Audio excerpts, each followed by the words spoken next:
మాజీ మంత్రి BRS MLA Mallareddy తనదైన బాణీలో మాట్లాడతారు. ఆయన ప్రసంగంతో హాస్యాన్ని చిలుకుతారు.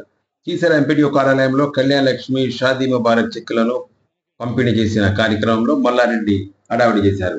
ఫోటోలు తీస్తున్న వారితో ఫోటోలు మంచిగా రావాలి అంటూ నవ్వించారు. బీజేపీ ఎంపీ ఈటెల రాజేందర్ ఉన్నప్పుడు నేను మాట్లాడితే బాగుండదని మల్లారెడ్డి అన్నారు.